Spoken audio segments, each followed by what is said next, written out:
You're looking very dapper today. Yeah, I wear suits now because I own a company called Big Wangers.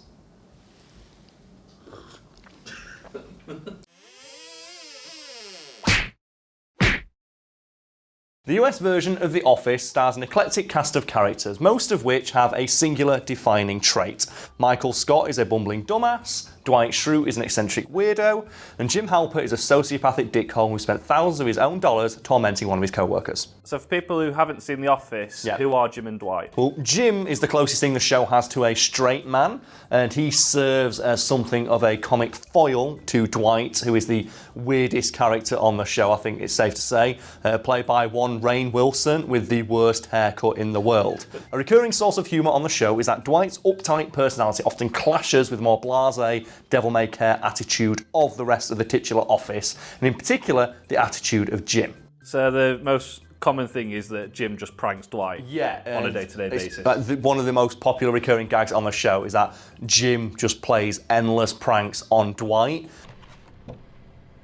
This is humongous. I am not a security threat. And my middle name is Kurt, not Fart. To fuck with him, because obviously he reacts in a very funny way to these pranks. I'm guessing you've rewatched the entire series recently. Have you got a personal favourite pranks? I think Asian Jim is the one that always gets them out, where he brings in an Asian guy to pretend to be Jim and even goes to the effort of taking a new family photo with a half Asian child. I don't know who you are, but you are not Jim. This is Jim!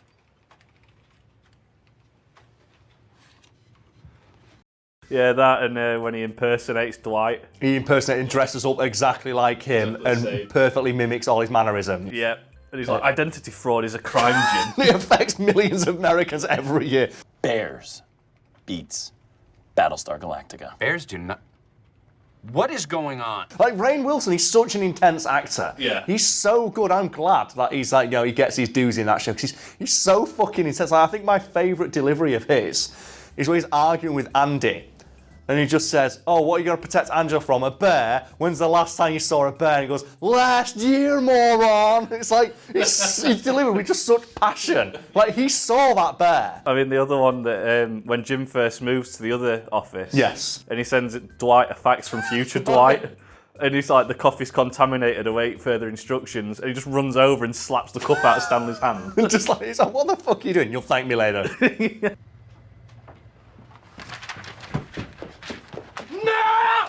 I think my favourite Dwight moment, it's not particularly a prank that's played on him, it's just when he's talking about all the weapons he hides around the office. And he has like ninja stars under his desk and like a blow dart in the toilet. And he's just so happy about the whole thing. He's just like, yeah, I've got weapons everywhere. These are just the ones I'm telling you about. It's like, he is like Dale Gribble, like his character in King of the Hill, just realised in like real life. Yeah, everything he does is hilarious. And as is wont to happen in a show like this, his character became more and more ridiculous as time went on, due to flanderisation, a term you can look up on TV tropes if you want to spend your entire afternoon there, but basically means that you just define a character by a singular trait and exaggerate that for humour as the show goes on. And in the same vein, the pranks that Jim plays on Dwight get more and more elaborate as the series goes on.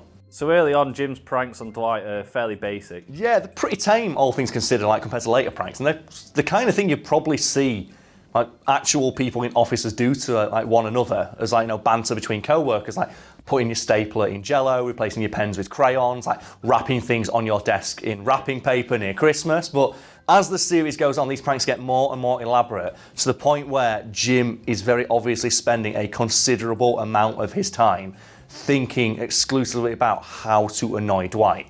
Like, I think in one episode he reveals he learned how to speak Morse code alongside his wife, so he can piss off Dwight by talking in Morse code. Or like I said, he buys the outfit to dress like him, but then also studies his mannerisms so he can act like him better. And then he like spends all day putting like a treasure hunt in the office, and he buys like 1,000 foot of wire and climbs all the way up a fucking utility pole. He goes to the effort of coming in early to get the guy who works the vending machines, put all Dwight's office stuff in the vending machine. That's funny. And as funny as it is, now think about if you worked in an actual office and this was happening to you, and that every single day someone was coming into the office and pranking you. That's annoying enough. But then you found out that they are spending time thinking about how to piss you off. Like they are going home and taking actual classes in Morse code to annoy you. So as much as time, Jim must have spent a lot of money on these pranks. Yeah, and the title of this piece is that he spent $10,000. So people are wondering how that figure came about, and that's thanks to a large penis hero on the internet, known only as JMorley14, who answered a Reddit post asking how much did Jim spend like annoying Dwight on The Office over the course of the entire thing. And they worked out that a lot of the stuff was probably free or basically free because he could just use stuff he got around the office, like the swapping your pens with crayons. Yeah. A packet of crayons is nothing, but some of the stuff costs quite a bit of money, like Morse code lessons, to become fluent enough in it to communicate. That's a lot of fucking money. Not to mention all the time he lost because he wasn't working. Because obviously in the context of the show, he's a salesman who earns commission. So in addition to spending money, he's losing the ability to earn money at work while he's doing all this stuff. And the figure they came to was a conservative estimate of $10,000. All you people at home, you're watching this at work, you're not supposed to. Think about if you looked over to your co-worker who you don't like, because we all have one, and if you don't, I'm sorry to say it's you, and how annoyed you'd be if you found out that co-worker had spent $10,000 just coming up with ways to annoy and harass you. Because the longer it goes on, the more sociopathic Jim seems. Yeah. And I think my absolute favourite thing in the show is when Dwight finally gets Jim back, and it's the snowball episode, because it's snowing outside, and Dwight says, that's barely a snowstorm.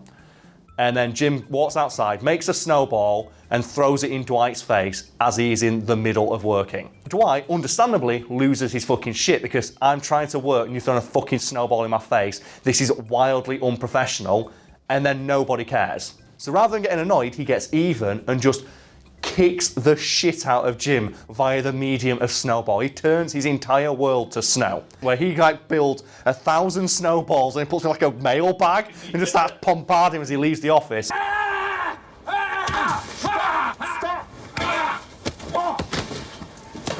And do you know what's my favourite moment of the show? Because they cut to the talking head bit, and Jim says, I think Dwight's taking it too far. The instant he gets a taste of his own medicine, Dwight's taking it too far. The guy who spent $10,000 doing this shit to Dwight, the guy who hired an actor to pretend to be him, the guy who learnt Morse code, suddenly Dwight's taking it too far the exact moment he retaliates. And that's why I don't like Jim in this show, because he is the exact kind of person I fucking hate. And that's the person who can dish it out, but they can't take it. I think the only moment where Jim ever has a moment of self-reflection is when they go through the disciplinary hearing, where Dwight finally loses his rag and says, look, punish this worker for basically harassing me every fucking day. This is ridiculous. And they list through all the pranks. And you see Jim's face go from, that was a good one, to just depression, as he realises how much of his life he's wasted harassing Dwight. And I just want whoever edits this now to just put that in with black and white over it, with just sad music in the background. And that's how I spent my entire day that day.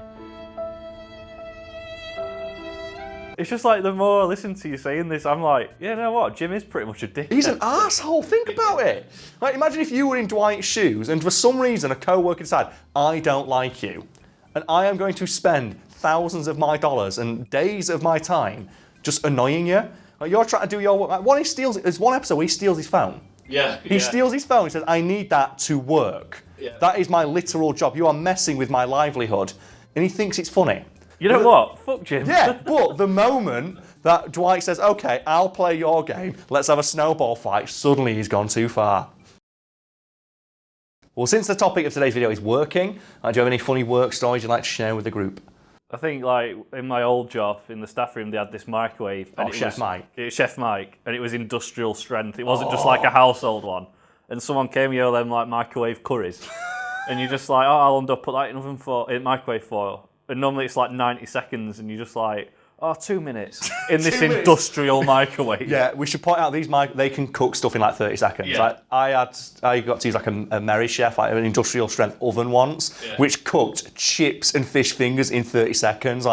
This is amazing. So what happened with this microwave then? Well, the plastic tub melted into the curry, which burnt, and then because it's curry, it stank. And it like took like 2 days of disinfectant just to get the smell out. Oh man, that's bad. That's a rough one. I think the only work story I can tell, it's got to be White Woman in Distress. So let's set the scene. One of my favourite jokes from a movie of all time is in the first Scary Movie where the lady is being stalked by the killer, and she logs on to the police website, and it's like, what is your problem? Just types in White Woman in Distress, and a police car rocks up instantly. Because I find that so fucking hilarious. So a recurring gag that Adam can confirm, Nisha can confirm, that I have with my female friends is, if you want help from me, you have to say, White Woman in Distress. And this all started when I used to work at a restaurant, and I had a friend there who was Romanian.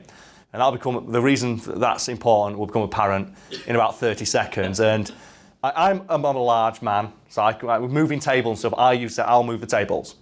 Because I've got nothing better to do, and I can move a table on my own, whereas it takes two people to do it normally. And she was told, move the tables into the other room. And I said, well, do you want me to do that and you just man the bar? She said, why? Is it because I is woman? And I said, no, it's quicker if I do it and you can man the bar. She said, no, I'll do it. And then she tried to pick up the table, realised, oh God, this is heavier than I thought, shifted it about 3 inches and just went, Karl! And I said, I'll help you if you say White Woman in Distress. So she said that became a running joke between us. Whenever she needed help, she would go, Karl, White Woman in Distress. And we had to stop doing it because the dean of the university was in the restaurant at the time. So I worked in a university restaurant. Yeah. And he was in, and she ran across the restaurant going, Karl, White Woman in Distress. And I'm like, I'm coming. Just run across all flamboyant like. And the dean said, that is very unprofessional. What about if customers have been in? Nisha played a prank on me the other day. Oh God, what'd she do? So I was getting in the shower and I forgot to get a towel, and I was singing a song, which is that it's a hard knock life. So I walked out of the shower to go and get this towel, and instantly, as soon as I exited the door singing that song, I just got clouted in the side of the head with Nisha with two towels, just laughing her head off at me. I do remember a friend of mine, we'll call him Adam because that's his name. He was getting a shower before work, and we just went, what have we got in the cupboards? What have we got? For some reason, the shower was in the kitchen. When you're in the kitchen, the shower's here, front room's here. So he was in the shower, and we said, what have we got in these kitchen cupboards? And we found a bag of flour. Oh, so we just went into the outside, the window that obviously leads into the shower, got the bag of flour and just went, yeah. You heard, oh! And about 30 seconds later, he just comes trudging out, just dough in his hair, and his eyes are covered in flour. It's completely fucking pretty. Went, what am I supposed to do with this? Maybe you should get a shower. I mean, the one that I've seen that's doing the rounds at the minute, a boyfriend and girlfriend fell out. So to get him back, she just unwrapped all the tins in his cupboard, took all the labels off, so it was just 30 cans that you didn't know what. I did do that once, but I replaced all the labels with instead of baked beans, it was baked bonds. It's so fucking good. You had raw toast. Yeah, always bread raw toast, and each individual one was sliced and separated. But we could talk about this. The prank that I've heard about recently. So the heart of a prank is that it's harmless. Yeah. So it has to be something that's harmless, but it's annoying, but otherwise no harm done. And that is the thing at Wetherspoons, where people will just order a plate of peas to random people's table. So you just sat there on a date or with a mate, and just the person goes out, do you order this? And it's just a plate of fucking peas. Because that's the thing, over here, they've got this app, and anyone can access it. And anyone can book to anything. We checked earlier, and we found out you can order a single Viennese finger for 40 pence. So I was tempted to just order a Viennese finger to a random table in Banker's Draft. Just to see a waitress go over with just a full tray and just a Viennese finger.